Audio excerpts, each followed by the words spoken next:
win, go win, go win, go win, go win, man, go win.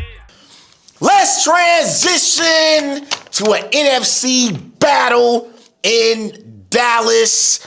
It's the Micah Parsons homecoming game in Dallas this Sunday night on NBC as the 2-1 Green Bay Packers are traveling to Dallas to take on the 1-2 Dallas Cowboys. The Packers are favored by 6.5 points. It's an 8:20 p.m. kickoff on NBC. The over-under for this matchup is 47.5 points. So, Jerry Jones this week was asked about whether or not they plan to give Micah Parsons a tribute. And this was his response. I don't think that's appropriate this way. Emmitt Smith coming back was a little different story. But that's not to diminish Micah. I think Micah's got enough welcome out here.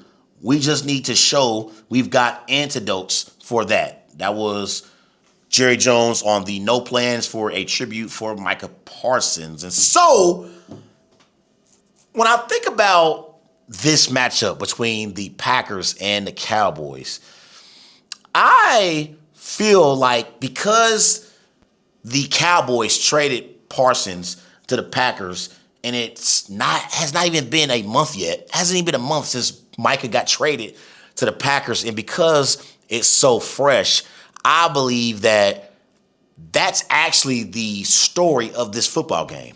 The matchup between the Packers, in my opinion, will not be a competitive football game. And I'm going to talk about that here in a second. But because the Cowboys traded Parsons to the Packers, and it hasn't been even a month yet, I believe Micah Parsons is going to put on a show Sunday night in Dallas because he wants to show and prove to Jerry Jones, you made a mistake trading me to Green Bay because I was your best player overall on your football team. Yes, Micah Parsons is better than Dak Prescott at his position and CeeDee Lamb at his position. And so I expect Micah Parsons to play great in this game. And I'm looking at Micah Parsons so far this season. Micah Parsons has 5 total tackles, 1 tackle for a loss, 15 pressures, 6 quarterback hits. He has a sack and a half so far this season. But what Micah Parsons has done, he has opened up the defensive line for the Packers and created more opportunities for others. Right now, Rashawn Gary has 4.5 sacks.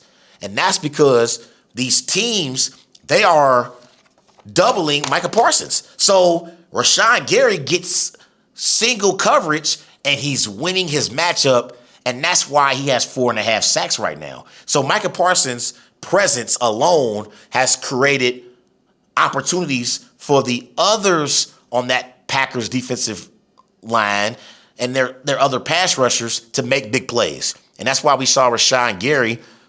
He had 2 sacks against the Browns Sunday. And so for me, when I look at this matchup, the Packers are going to dominate the Cowboys. And the reason why the Packers are going to dominate the Cowboys is multiple reasons. Number one, the Cowboys are going to be without CeeDee Lamb. CeeDee Lamb, he injured his ankle against the Bears last week, so he's going to be out for a few weeks. He's their best offensive player. So no CeeDee Lamb. There's no real receiver or weapon in that Cowboys offense that the Packers have to worry about. That's one reason. Another reason is the Packers just got beat by the Browns Sunday in Cleveland, 13-10. And so if the Packers had beaten the Browns in week 3, maybe the Cowboys could have caught the Packers falling asleep at the wheel because week 5, the Packers have a bye week.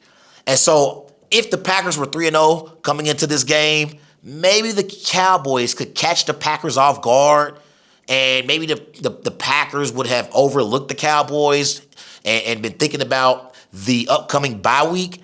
But because the Browns beat the Packers in week 3, and the Packers been hearing all week long about how they were feeling themselves, including from me, I guarantee the Packers are going to come out and be aggressive, and they are going to try and send a statement in this game because they want to make amends for that terrible performance against the Browns. They want to make amends for that terrible performance against the Browns. So that's my second reason. The Packers losing to the Browns, that was the worst thing possible for the Cowboys. And the other reason why I feel like the Packers are going to dominate the Cowboys is because the Cowboys have the worst defense in pro football. I don't know whose defense is worse, the Cowboys or the Ravens. These are the Cowboys' defensive ranks this season. They are giving up 31 points per game. That's ranked 28th in the NFL. They are giving up 398 total yards per game. That's ranked 30th in the NFL. Opponents, they have a passer rating of 125.3 against the Cowboys defense. That's ranked 31st in the NFL. And opponents are converting on 54% on their third down plays. That's ranked last in the NFL. And so this Cowboys defense, they have been god awful. And let's talk about the Cowboys defense without Micah Parsons and compare them to the Packers with Micah Parsons. Opponents' points per game. Cowboys are 27th in the NFL. Packers are first. Opponents, 20 yards plays. The Cowboys are tied for 30th in the NFL. The Packers are ranked first. The Cowboys are ranked 28th in sacks. The Packers are ranked 5th. Opponents' third downs percentage. The Cowboys are ranked last. The Packers are ranked 6th. So the Packers are a significantly better football team with Micah than the Cowboys are without Micah. And the thing is with the Packers were already a good defense.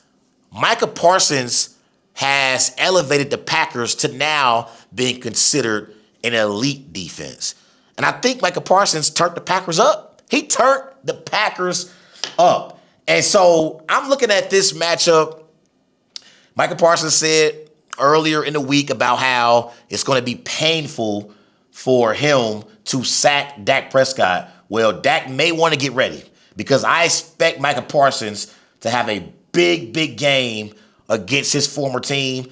And I'm looking at this Packers defensive unit. Obviously, you got Micah Parsons up front. They got Rashawn Gary, who is leading the NFL in sacks right now with 4.5 sacks. Okay, you got Kobe Wooden and Devontae Wyatt. Kobe Wooden and Devontae Wyatt, they replaced Kenny Clark. Kenny Clark was the former defensive tackle for the Packers, but I believe Kobe Wooden and Devontae Wyatt, they've done a tremendous job replacing Kenny Clark, and they have done a great job at clogging up that middle and not allowing opposing teams to run the football on them. But the Packers, they're not only great at being able to get to the quarterback, they are also great at the linebacker level as well. At linebacker, you got Edgerrin Cooper. He's one of the best young linebackers in the NFL. You got Quay Walker as well. Isaiah McDuffie is solid in that linebacker room. And the Packers secondary also is very good with Xavier McKinney. He's an all-pro. You got Evan Williams as well. Keyshawn Nixon. Okay, Carrington Valentine. The Packers have a stacked defensive football team. And I believe that the Packers and the Eagles have the two best defensive teams right now in the NFL. And the Cowboys defensively, they've just been awful.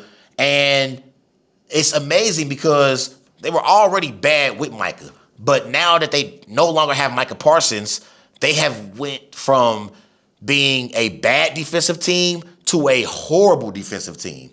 And so that's the issue right now for the Cowboys. Now, let's talk about the Packers offense. I went last week up to Cleveland and I watched the Packers-Browns game. And one of the things that analysts and commentators have said about the Packers is the one question mark is Jordan Love. And I'm watching the game. The Packers are up 10-3, and it's a defensive battle between the Packers and the Browns. But I was content with the Packers beating the Browns 10-3, and I knew that once I seen how the game was going in the flow of the game, I realized this is going to be a low-scoring game. It's not going to be a lot of points or offense in this matchup. I was content with the Packers beating the Browns 10-3. So it's 3 minutes and some change left to go in the fourth quarter. The Packers are on their side of the 50. It's third down. Jordan Love drops back to pass, and he throws a terrible interception to Grant Delpit. Delpit returns it to the Packers 4-yard line, and a few plays later, the Browns tied that game up. Now, the Packers got the football back. They got inside the red zone. They got the field goal blocked. Browns went down and kicked a walk-off field goal. But as I watched this game in person, that was the first time that I thought to myself, could Jordan Love be the reason why we don't get back to the Super Bowl? Because when I look at the Packers roster and their team overall, obviously at running back, you got Josh Jacobs. Okay? At receiver, you got Romeo Doubs. You got Dontavius Wicks. You got Matthew Golden. Okay? At tight end, you got Tucker Kraft and Luke Musgrave. I love their tight end room with Musgrave and Kraft. I think Kraft is one of the best young tight ends we have in the NFL. And I believe Kraft deserves to be in that conversation with Sam Laporta. And obviously the Packers have a really, really good offensive line. They didn't play well against the Browns. And the Browns, they manhandled the Packers up front. But that's rare. That will not happen again. The Packers have a really, really good offensive line. And they have a elite head coach in Matt LaFleur. And he's an elite offensive mind. So the Packers are loaded offensively and defensively. And so before the Packers-Browns game, I was listening and hearing commentators and analysts and fans talk about how Jordan Love could be the question mark about the Packers and could be the weak link on their football team. And I got to tell you, after seeing that interception that he threw in the fourth quarter, that was the first time I thought to myself, and I was thinking, could Jordan Love be the weak link of the Packers? Is it possible that Jordan Love could be the reason why the Packers do not represent the NFC in the Super Bowl? And so my statement to Jordan Love would be for the rest of the season, don't let it be you, Jordan. You cannot be the reason why the Packers lose football games. Don't let it be you. Okay? I expect Jordan Love to play much better moving forward. And let's look at Jordan Love's numbers, shall we? And the thing about Jordan Love, he is replacing two back-to-back legends in Brett Favre and Aaron Rodgers. And when I'm looking at Jordan Love and his first 35 career starts, his numbers are comparable to Aaron Rodgers. This was prior to the Browns game. Jordan Love, he's 20-15. Aaron Rodgers was 19-16. Aaron Rodgers had 62 touchdown passes. Jordan Love has 63 touchdown passes. Aaron Rodgers had 23 interceptions. Jordan Love had 23 interceptions. Aaron Rodgers' passer rating is 96.6. Jordan Love's passer rating is 98.1. That's in their first 35 career starts. And so I would just tell Packer fans, calm down. We have to be patient with Jordan Love and allow Jordan Love to develop and understand that he's in a tough spot. As much money as he's getting paid, he's in a tough spot. But, Jordan, again, I'm going to tell you again and say, don't let it be you, Jordan. Don't let it be you for you throwing late game interceptions and turning the football over, and that being the reason why the Packers do not live up to their expectations. It cannot be because of Jordan Love. Jordan Love got paid 2 years ago, and so I believe his talent warranted him to get his money. And I was happy when the Packers decided to pay Jordan Love. And I believe that when it comes to young quarterbacks in the NFL, I'm thinking of the Jaden Daniels of the world, the CJ Strouds of the world. Jordan Love deserves to be in that conversation. Now, CJ Stroud's been struggling lately too, but I still believe in CJ Stroud. I really, really do. But Jordan Love, he cannot be the reason why the Packers do not live up to expectations, because they are loaded offensively. And when it comes to this game specifically, I do expect Dak Prescott to have a big passing game night, because Dak Prescott, he's going to be trailing in this game. And so Prescott probably will still throw for 200 passing yards. So if you're a betting man or woman out there, go and take Dak Prescott's 200 yards passing for the game, because he's going to be trailing in this game. So with that being said, I'm expecting Micah Parsons to dominate the Cowboys. I'm expecting the Packers defense to create some turnovers, and I'm expecting Jordan Love and the Green Bay Packers offense to have a bounce back performance. And I'm rolling with Micah Parsons and the Packers to beat Dak Prescott and the Dallas Cowboys. I'm going Packers 35, Cowboys 17.